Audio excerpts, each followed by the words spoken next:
Wednesday, atmosphere-wise, competition-wise, Yeah, I definitely watched the game from last year probably about like 10 times now, just to try to get a feel for what it's gonna be like. But I don't think I'm gonna be able to get the true feeling of what it'll actually be like until tomorrow. Tomorrow when we step on the court for real. So a case of being, can you be too hyped for a game like that? You need to calm yourself down and just play basketball. Yeah, definitely. I don't want to get the nerves going too high. Definitely, I think they'll be up there. Leading up to the game. But when that tip off goes off, definitely get level-headed and know that we got a job to get done. DJ, you're originally from the Raleigh-Cary area. You know a lot about this rivalry. I mean, how much did you watch this one growing up, and how excited are you to be a part of it now at this point? Yeah, man. Just being a Raleigh kid, see all those rivalries between Duke, Carolina, and NC State. But this one, I think there's a lot more bad blood going into it. Just for me and my journey to get here, it's a full circle moment for me. And I just can't wait to get out there, in the red and white, and hopefully try to bring home a win for NC State. Both teams entering at 3-0. This means not only for a rivalry standpoint, but to be atop the ACC as well. I mean, how much more importance does that add to this game too? Yeah, man. It just makes it that much more important. It is the next game on our schedule, so we want to treat it like that.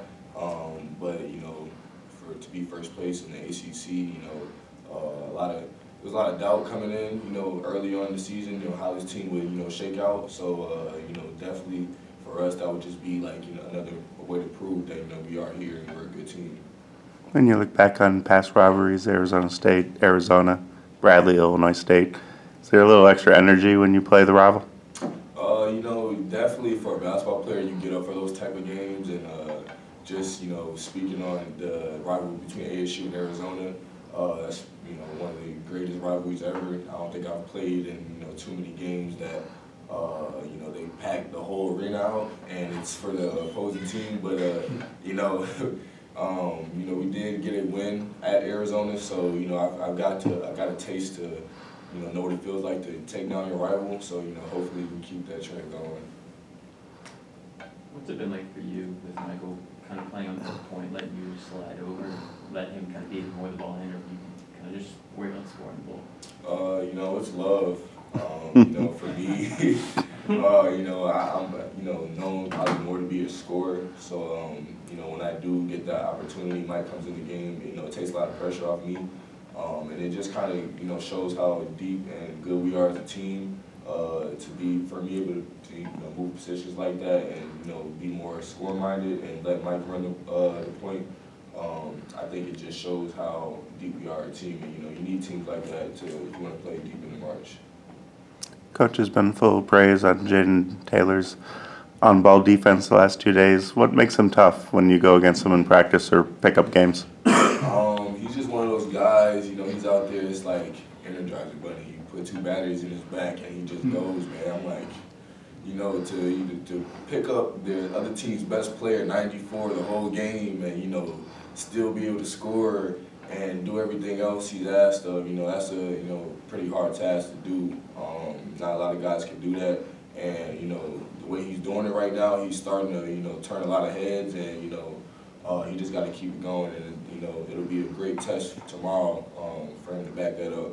You mentioned the depth. Does that give you the freedom to just kind of go on, not have to pace yourself, knowing that, I'm going to go as long as I can, as hard as I can, and then the next guy will come in, but he's going to do the same, so I'm going to get another shot too? Oh yeah, that's exactly how it is. Coach Keats will actually get mad at us if we try to preserve some of our energy. So he wants us to go to complete exhaustion because we have good guys on this team that can play, and I think that we've honestly trained like that from day one.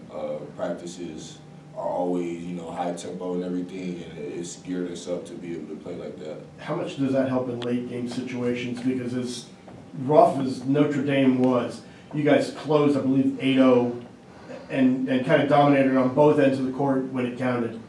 Yeah, man. It just, you really start to find your identity as a team in those moments, and I think that was one of those moments. We dug down deep as a team, and we just found a way to win. With Notre Dame and Boston College both, being so tight, so close, especially at the end, is that playing those games early on in conference play? Do you feel like that has a carryover effect where you're more ready for big moments as the ACC season moves along? Oh yeah, no doubt. To get a road win in the ACC, really a road win anywhere is a big thing.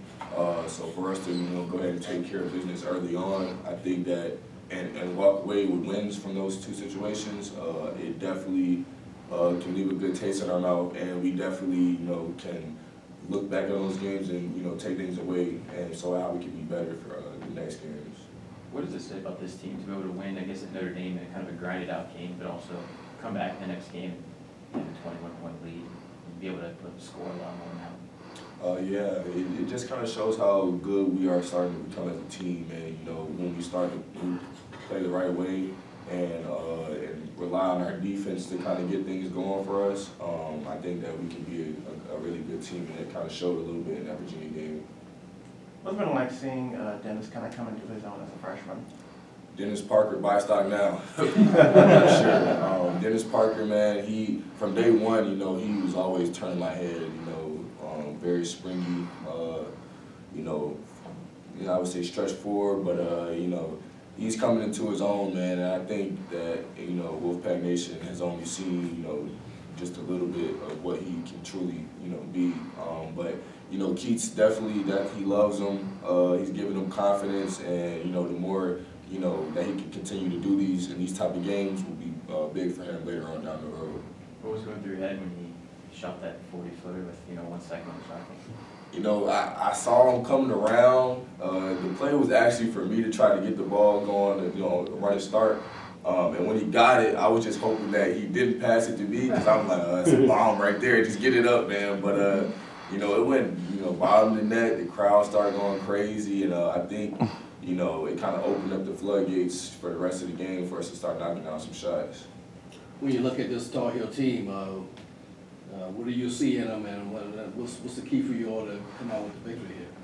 The main thing for us, we've kind of got off to slow starts so far this season, so that's one of the big keys. We want to get off to a pretty good start against them, and just, from watching them this year, I would say that's probably going to be the closest team that resembles us and like how fast we like to play. So, this week of practice, we've definitely been emphasizing transition defense and everything like that, and just, trying to get ready for the pace of the game and how loud it will be in there, trying to keep everything under control.